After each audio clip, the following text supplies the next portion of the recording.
Nah, al-aslul awwalu, prinsip yang pertama. Al-aslul awwalu, prinsip yang pertama. Al-imanu wa arkanuhu, iman dan rukun-rukunnya. Arkan jamak dari ruknun. Ruknun, rukunani, arkan. Al-imanu wa arkanuhu, iman dan rukun-rukunnya. Inna mu'taqidas salafis salihi ahlas sunnati wal jama'ati fi usulil imani yatalakhasu fil imani wat tasdiqi bi arkanihi as-sittati. Itu pakai nun ya, salah cetak. Bi arkanihi as-sittati kama ahbara an-nabiy sallallahu alaihi wasallam fi hadithi Jibril alaihi salam. Kenapa tidak fi hadisi Jibrili padahal dia mudhaf ilaih? Soalnya mamnu' min as-sarf. Fi hadithi Jibril alaihi salam lamma jaa yas'aluhu 'anil imani. Inna, sesungguhnya, mu'taqidas salafis salihi, orang-orang yang meyakini as-salafus salih, ahlus sunnah wal jamaah, fi usulil imani, di dalam masalah pokok-pokok keimanan, yatalakhasu, terringkas, fil imani, di dalam keimanan, wa tasdiki, dan keyakinan, bi arkanihi as-sittati, dengan rukun-rukunnya yang 6. Kama, sebagaimana ahbarun Nabi sallallahu alaihi wasallam, ahbaro, memberitakan, an-Nabi sallallahu alaihi wasallam, fi hadithi Jibril, di dalam hadis Jibril alaihi salam, lamma tatkala jaa datang, lamma tatkala jaa datang, yas'aluhu, bertanya kepadanya, hu kembali kepada Nabi, yas'aluhu, bertanya kepadanya, bertanya kepada Nabi sallallahu alaihi wasallam, anil iman, tentang iman. Faqala sallallahu alaihi wasallam, maka Nabi sallallahu alaihi wasallam menjawab, an tu'mina billahi wa malaikatihi wa kutubihi wa rusulihi wal yawmil akhir wa tu'mina bil qadari wa khairi wa syarrihi. Jawaban Nabi ketika ditanya malaikat Jibril, waktu itu malaikat Jibril berwujud dalam rupa orang, rambutnya sangat hitam, bajunya sangat putih, la yura atharus safar, tidak diketahui dari mana datangnya. Tiba-tiba ada di situ, menempelkan kedua lututnya dengan kedua lutut Nabi, meletakkan kedua telapak tangannya di kedua paha Nabi, dan bertanya, ya wahai Muhammad, beritahukanlah aku apa itu Islam, apa itu iman, apa itu ihsan. Nah, ketika bertanya apa itu iman, ini jawaban Nabi, antu'mina billahi wa malaikatihi wa kutubi. Antu'mina billahi, Anda meyakini Allah, wa malaikatihi, malaikatnya, wa kutubihi, kitabnya, wa rasulihi, rasulnya, wal yaumil akhiri, hari kiamat, wa tu'mina, dan meyakini bil qadari wa khairi wa syarihi, dengan takdir baik dan buruknya. Ini hadisnya hadis ahad, hadis sahih tapi ahad, bukan mutawatir. Hadis-hadis yang mutawatir itu sangat sedikit, bisa dikatakan seluruh hadis itu ahad karena saking sedikitnya yang mutawatir. Yang mutawatir hanya sedikit, misalnya tentang masul khufain itu mutawatir, tentang bacaan at-tahiyyatu lillah wassalawatu wattayyibat, assalamu alayka ayyuhan nabiyyi warahmatullahi, itu mutawatir. Apalagi yang mutawatir, misalnya man kadzdzaba alayya muta'ammidan falyatabawwa maq'adahu minan nar, itu mutawatir. Dan yang lainnya cuma sedikit mutawatir, selebihnya ahad. Maka terkait di atas tadi, intinya hadis sahih, mutawatir atau ahad tidak dipersoalkan. Baik, fal imanu, maka iman, yakumu berdiri atau tegak gitu ya. Fal imanu, maka iman yakumu berdiri atau tegak, ala hadil arkani, di atas rukun-rukun as-sittati yang 6 ini. Faida saqata, maka apabila jatuh, maka apabila saqata jatuh, minha darinya ruknun, satu rukun, lam yakun al insanu mu'minan al-battata, lam yakun, maka tidaklah menjadi al insanu, seseorang, mukminan, sebagai mukmin, al-battata, at all, sama sekali. Jadi harus meyakini rukun iman yang 6. Harus meyakini rukun iman yang 6. Gak boleh kurang satu. Fa'idha saqata minha ruknun, apabila jatuh satu rukun saja sehingga menjadi 5, enggak 6 tapi 5, maka tidak disebut mukmin. Jadi ke-6-6-nya harus kita yakini. Antu'mina billahi wa malaikati wa kutubi wa rusuli wal yawmil akhiri wa tu'mina bil qadari khairi wa syarrihi. Nah, mungkin sampai di sini kita memandang, oh sederhana seperti itu. Iya memang sederhana. Ya memang sederhana seperti itu. Tetapi kemudian di dalam prakteknya, orang yang larut dengan pemikiran-pemikiran yang sederhana ini menjadi bulat. Kita punya kawan lanjut studi di perguruan tinggi di Jakarta. Ketika ujian lisan dengan dosennya itu menggiring agar dia berpaham qadariyah. Jadi diajak bicara oleh dosennya dan digiring agar memiliki pemahaman qadariyah, menghilangkan takdir.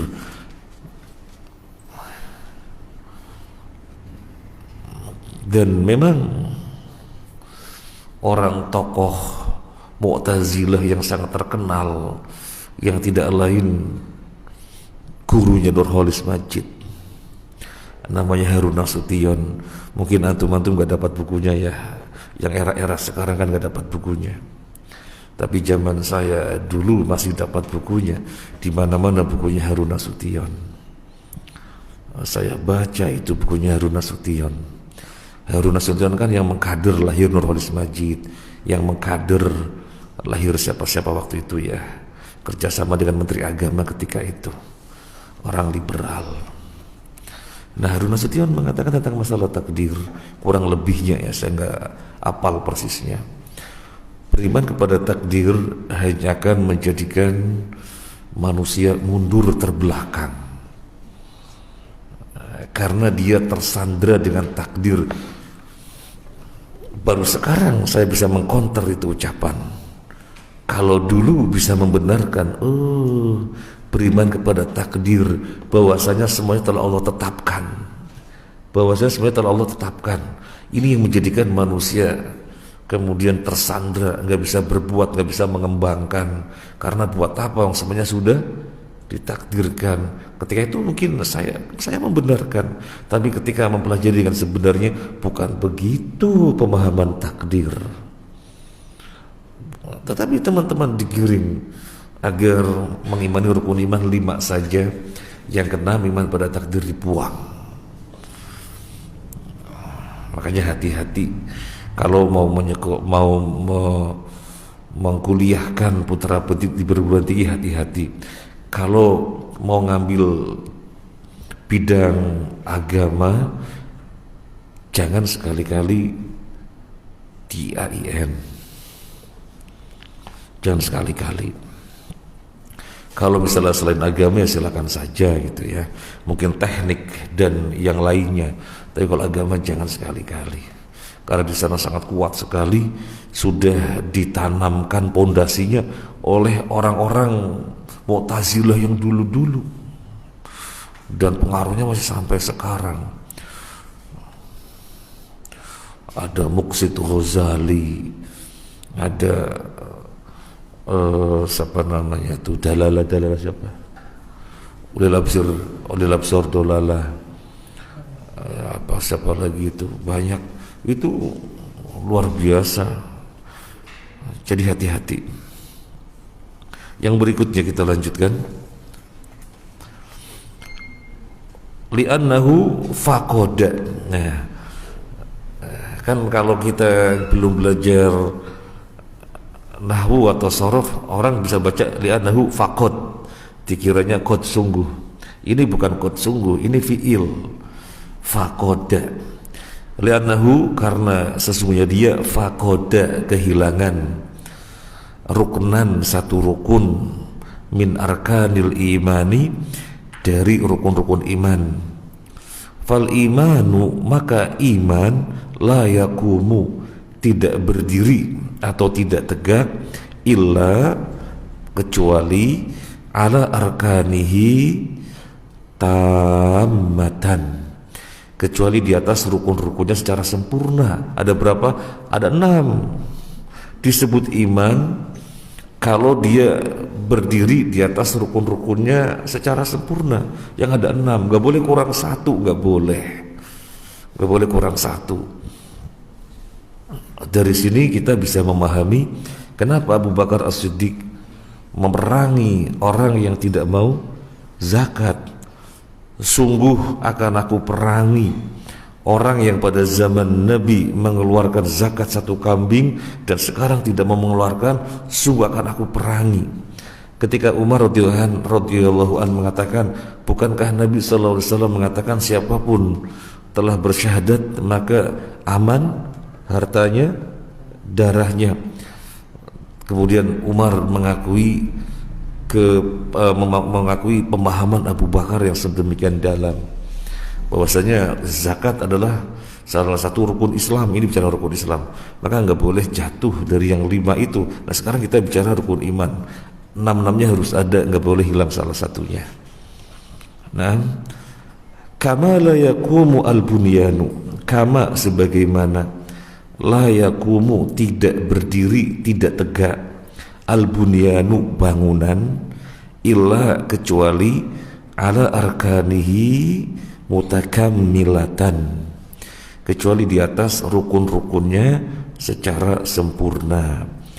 Bangunan bisa gak berdiri sampai tinggi? Bisa ketika berada di atas rukun-rukunnya secara sempurna. Ketika secara konsep tiangnya harus 4, ya bikin 4, dibangun di atas 4 tiang. Kalau cuma 2 jomplang, cuma 3 jomplang, nggak kokoh, harus dengan 4. Ya. Ketika secara konsep suatu bangunan ini besar lebar, harus ditopang dengan 8 tiang, ya harus dengan 8. Kalau kurang dari 8 nanti bisa roboh gitu ya. Sama dengan bangunan. Demikian pula iman harus tegak di atas 6. Kalau kurang 1 maka tidak bisa tegak. Wadil umuru as-sittatu, dan perkara-perkara yang 6 ini ia adalah arkanul imani, disebut dengan rukun iman. Fala yatimmu maka tidaklah sempurna al-imanu iman illa kecuali biha dengannya. Iman tidak akan sempurna kecuali dengan 6 rukun ini. La yatimmu, fala yatimmu al-imanu, fala yatimmu maka tidak sempurna al-imanu keimanan illa kecuali biha dengannya, dengan rukun yang 6 itu. Alal wajhi sahih, ini digarisbawahi. Ini garis bawahi, alal wajhi sahih, di atas sisi yang benar. Ini garis bawahi, ini penting sekali. Alal wajhi sahih. Jadi beriman bukan saja kepada 6 rukun, bukan saja itu, tapi harus alal wajhi sahih. Masing-masing yang 6 diimani dengan cara yang benar.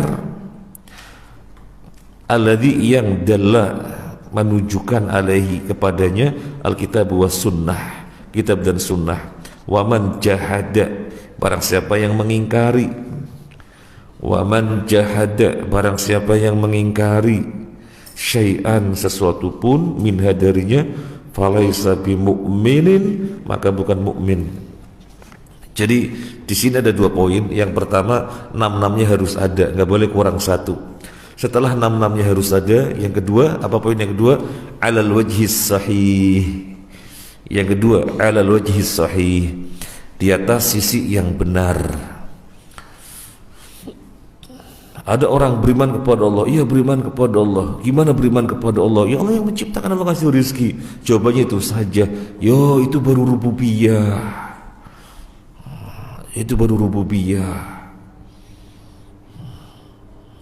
Nah itu gara-garanya tidak alal wajhi sahih. Ya, gara-garanya tidak alal wajhi sahih. Tidak di atas sisi yang sahih, harus di atas sisi yang sahih. Pernah ada komunitas yang keliling-keliling dari masjid ke masjid itu kan, bawa kompor dan yang lainnya, masya Allah ya, semangat sekali. Itu sisi positif, semangat, masya Allah. Tetapi ada sisi yang kita mengkhawatirkan kepada jamaahnya, menyampaikan ini dan ini. Saya mendengarkan saja. Setelah selesai halakohnya, saya mencoba mendekat. Mas, tadi disampaikan ini. Saya boleh nanya ya mas ya? Oh iya, monggo. Kan orangnya sopan-sopan, masya Allah, luar biasa. La ilaha illallah pengertiannya bagaimana mas? Tiada Tuhan selain Allah. Jadi kita harus yakin Allah yang menciptakan, memberi rizki, yang menghidupkan, mematikan, gak ada selain Allah. Panjang lebar dan hanya sebatas rububiyah. Nah itu namanya tidak alal wajhi sahih, tidak di atas sisi yang benar. Jadi harus di atas sisi yang benar.